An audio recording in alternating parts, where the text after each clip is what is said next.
here with N.Y.I Productions. My name is Naima Yetunde Ince-Griffiths, and I am here with Celeste, Hinnant.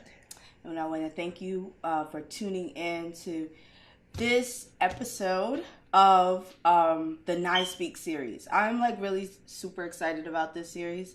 I will be asking Miss Celeste some questions as I am writing currently my new full-length play. So these interviews help to cultivate my characterization experience. Nothing is being used verbatim, but I feel like we need to have more discussions with each other about certain things. And for me, theater means conversation. Introducing a new conversation. How do we bring each other together? How do we heal? How do we cry? How do we get angry? We explore all of these things in theater. We do it in film now more, right? We see more film trying to mock some of what theater does. Yeah. So there's a marriage, there's in just the natural human experience. And for me, that is what I'm all about. I'm all about that. That's amazing. That's wonderful. I am all about that. And so I want to thank you for being here with me and for being a part of the N.Y I Speaks series. Thank I really you. appreciate it. I'm looking forward to it. All right. So the very first question, okay? How do you view crying? And I have three options: a weakness, a release, or both. Definitely not a weakness. Truly a release. Okay. Anytime I hear weakness, it's generally tied in to them talking about the male crying, as far as weakness goes. But just a release. Tears is just a way of just expressing an emotion. Has nothing to do with weakness. I love it when I see a man cry because it lets me know he has feelings and emotions and he's not ashamed to display those emotions. So definitely a release for me. Okay. Yeah. I have mixed emotions about crying. But I think if anything, a release is the best way to think about it. Because even when you're happy, right? Right. Think about crying when you're happy. I mean, when you cry when you're happy, you're so overwhelmed with the joy that you release it in tears. That's correct. So I think, maybe that's a note I'm going to take for myself. Think about it as that and not so much, even when it's a bad feeling. Yeah, because with me, just sitting in a movie, I can cry. Right. Doesn't matter what it is. Sad movie, happy movie, I'm going to cry. So, a release for sure. Okay. Now, how do you feel when you are alone? I'm never alone. I always say I'm with myself because in those moments, it's just me in my quiet time.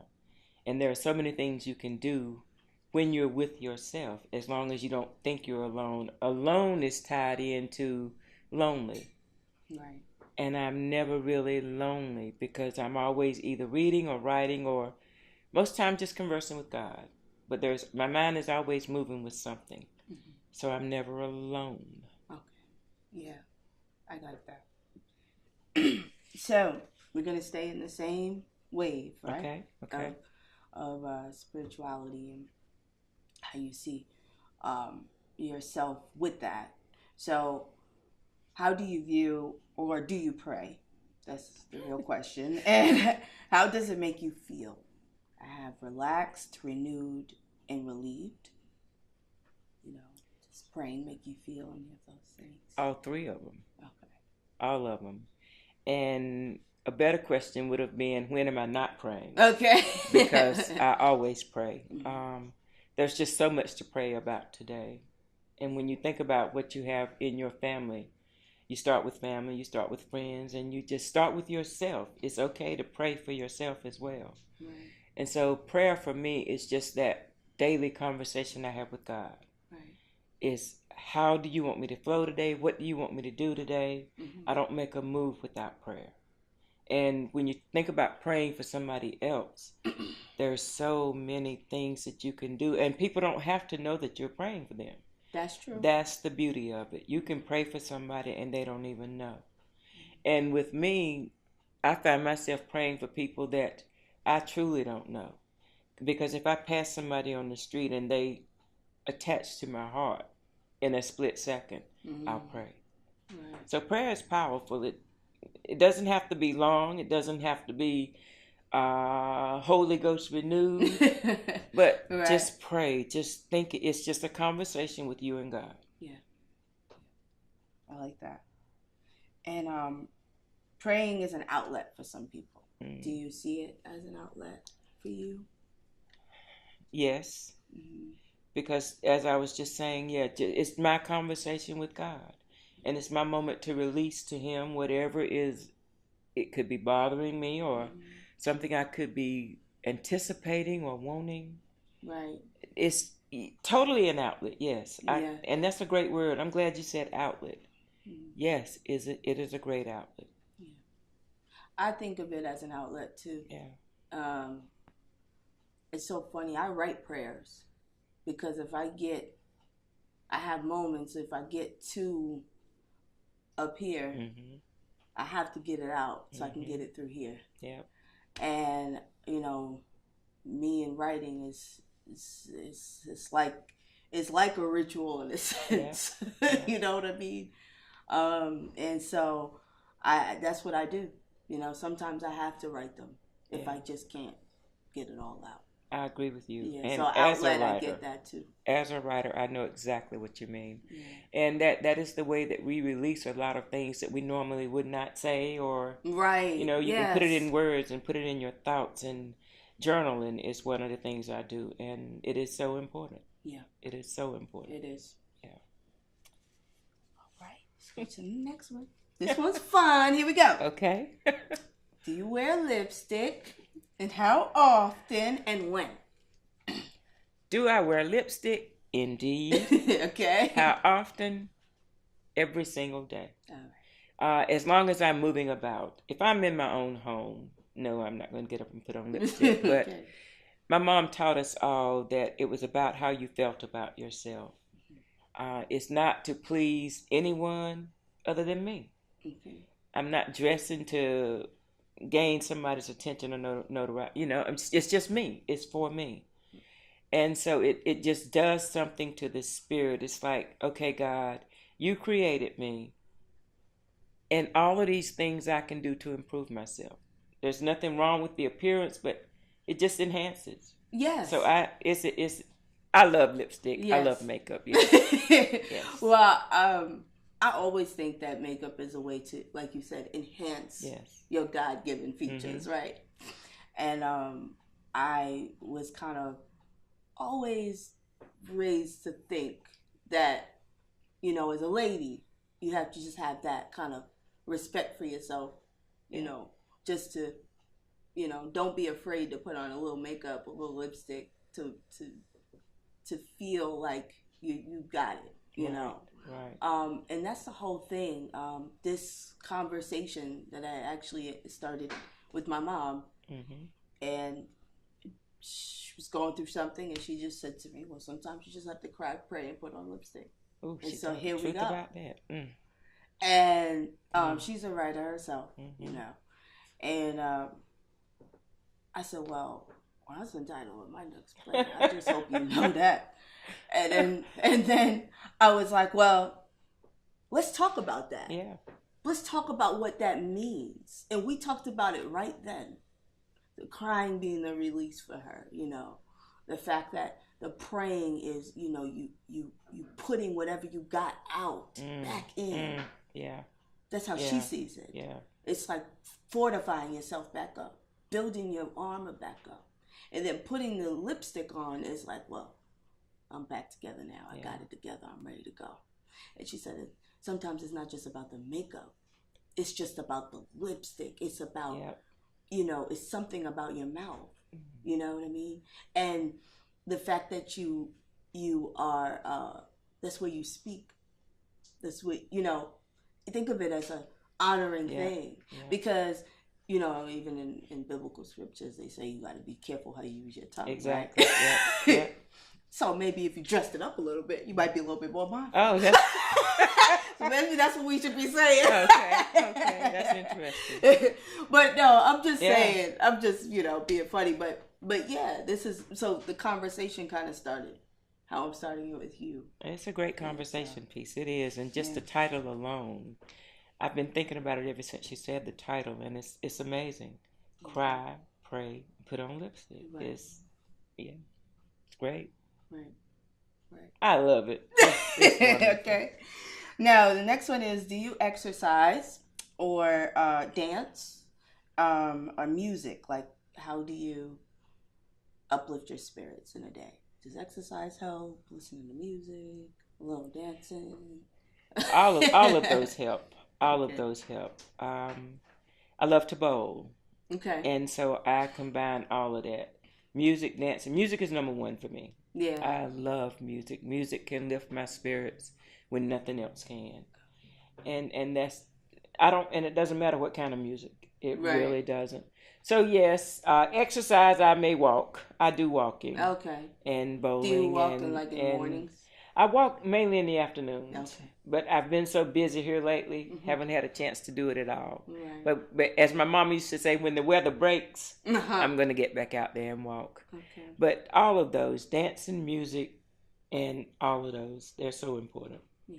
And you can just incorporate them in a day's time. That's true. You can really do a little bit of.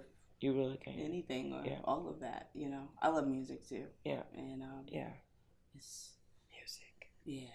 It's so much a part of my life. Mm-hmm. I grew up in the music.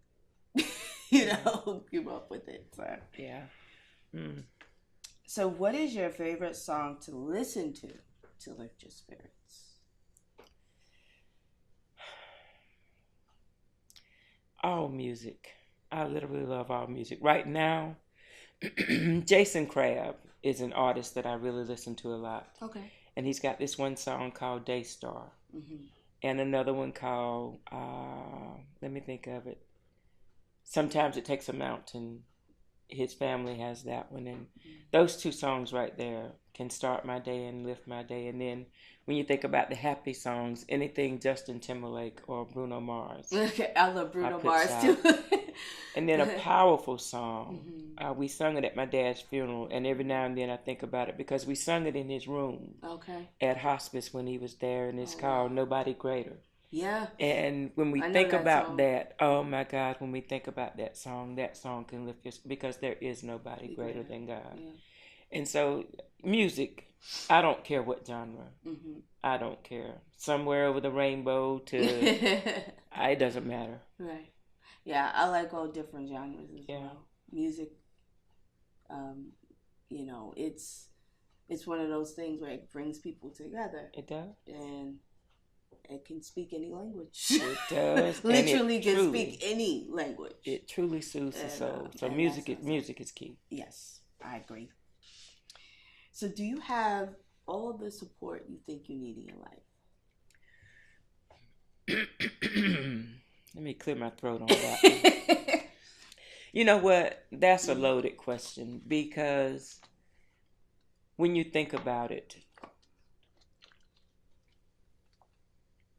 I would say yes. To answer the question, I would say yes, I do. I have a very wonderful daughter who supports me in everything I do, and my family supports me. Yes. But then when you think about the word support, yeah, you do.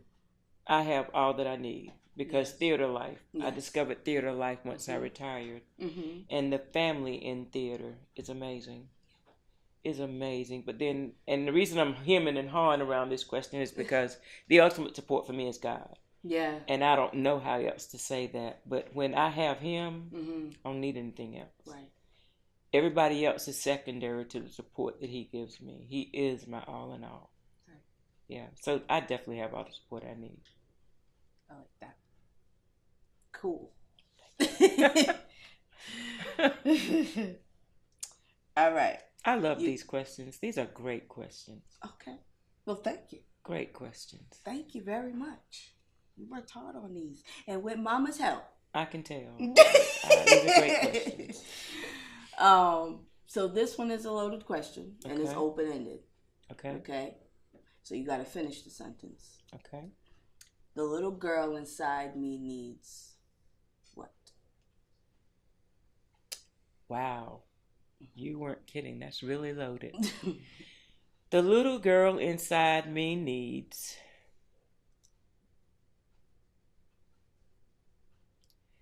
And you know what? I'm going to be honest. Okay, please The do. little girl That's what inside me needs to know 100% yes.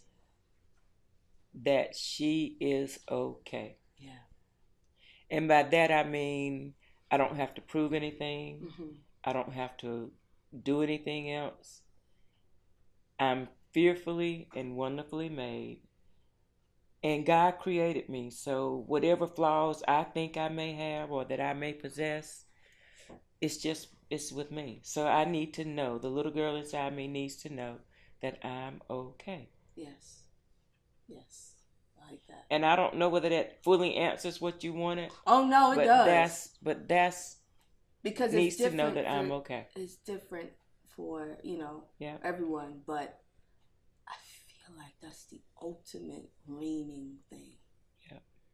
It's feeling secure. Yeah. Feeling solid. Yeah. So.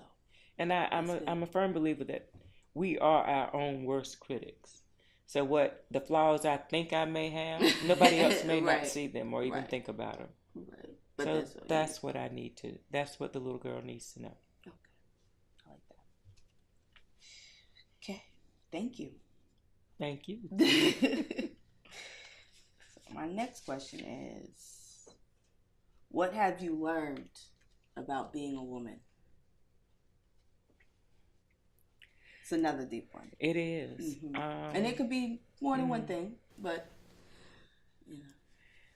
Honestly, what I've learned is no matter what we go through as women, as people, if we just accept life as it comes, don't try to change it, don't try to make it be something it's not. If we accept what we are dealt with and then deal with it, that's key. That's why the world is in the trouble it's in today. There's so many things going on. And I was talking to somebody the other day. I don't understand how you can be in a home and not know your child is upstairs committing suicide. Let's just keep it real. Right. And I think that's what's missing today is that family connection, that family unit. Everybody's electronic. There's no more communication. Right. And that's what's missing today. And but that's why we got to do these. We need to get in person more. Yeah. And talk with each other. Have real dialogue. Yeah. There's no more communication. Everybody is in their electronic gadget. And the job that I do, I see it every day. Parents come to pick up children and they come in on the phone and they leave out on the phone. And so I'm saying to myself, did you take the time to ask your child, how was your day? Right. So the communication. And then the child, I look in the back and the child is already on his or her electronic gadget. So I think that's what's happened. Communication is dead. Right. Communicating. So keeping the communication. Keeping the communication going. We've got to get back to that. Yeah. Right. That's cool. But as far as the main thing I've learned being a woman, as a child, you look at your mother and you say, man, I can't wait to be grown. I can't wait to get grown. I can't wait to do this. Right. And when you get there, you're saying to yourself, my goodness, how did mama do all that she did with the limited resources that she had? Right. Being a woman is a powerful thing, but God gave us everything we need. Yes. And we don't have to look outside. It's already inside of us. We just need to tap into it. Right. Tap in. So that's what I've learned as a woman, as I've grown through the years. Whatever I thought I didn't have, I always had it. I just didn't know to look inside. Yeah, I like that. I really do, and I know what you mean. Yeah. Because I think we all do that. When you're a little girl, you go get your mother's jewelry, you go get her makeup, and you think you figuring out what it is. Yeah. You even try to put on her shoes. You better believe it. And then when you find out you can't fit those shoes, you gotta fit your own shoes. Gotta fit your own. And then you gotta think about how mama did it. And then, like you said, reflecting, it's like, how did she do it? How did she do it? How did she really do it? How did she do it? Yeah. And then you realize, oh, it's real. It's real. It's so real. It's real. You know? And maybe some conversations you can continue to have, and some you can't. You know, some you got to figure out on your own. You know, which is the most important part of it. Yes, it is. When you get to the reality of figuring out, I can do this. Yes. I can do this. Yes. I am equipped to do this. Yes. I am capable. Yes. And when you accept that as a woman, as an adult, period. Yeah. But I think for women it's especially important. Of course. Especially now. Of course. You know, if you look at the history, it's just so many different things and transitions we have come through, you know, and I feel like to see where we are now is a powerful thing. It is indeed. It's a beautiful thing. Yeah. And this is Women's History Month, okay? It is. Mm-hmm. I'm just saying. Wonderful. It's wonderful. So let's go on. This is my last question. Okay. All right. I am at my best when rested, working, happy, or loved.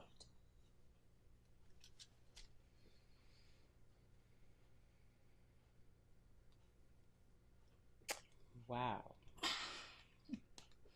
Yeah. I've never really broken it down. I'm at my best when I'm at my best. And I don't know, you know what I'm saying? I've never broken it down to say whether I'm happy, because I was taught that you always do your best. Right. You always give 150% to whatever you're doing. And, you know, sometimes you can do things and you might not be too happy while you're doing it. So it doesn't matter the emotion. I always do my best. So I'm happiest when I'm doing my best. All right. Awesome. Yeah. When I'm giving 100%. That's right. I like that. I like that response. Well, this concludes our interview segment and our episode of the N.Y I Speaks series for today. So once again, I want to thank you for coming and for being here with me at N.Y.I Productions. And I want to thank you so very much, and I wish you much success. Thank you. With everything you're doing going forward. And thank you so much for having me on. Oh, you're welcome. It was my pleasure. Thank you.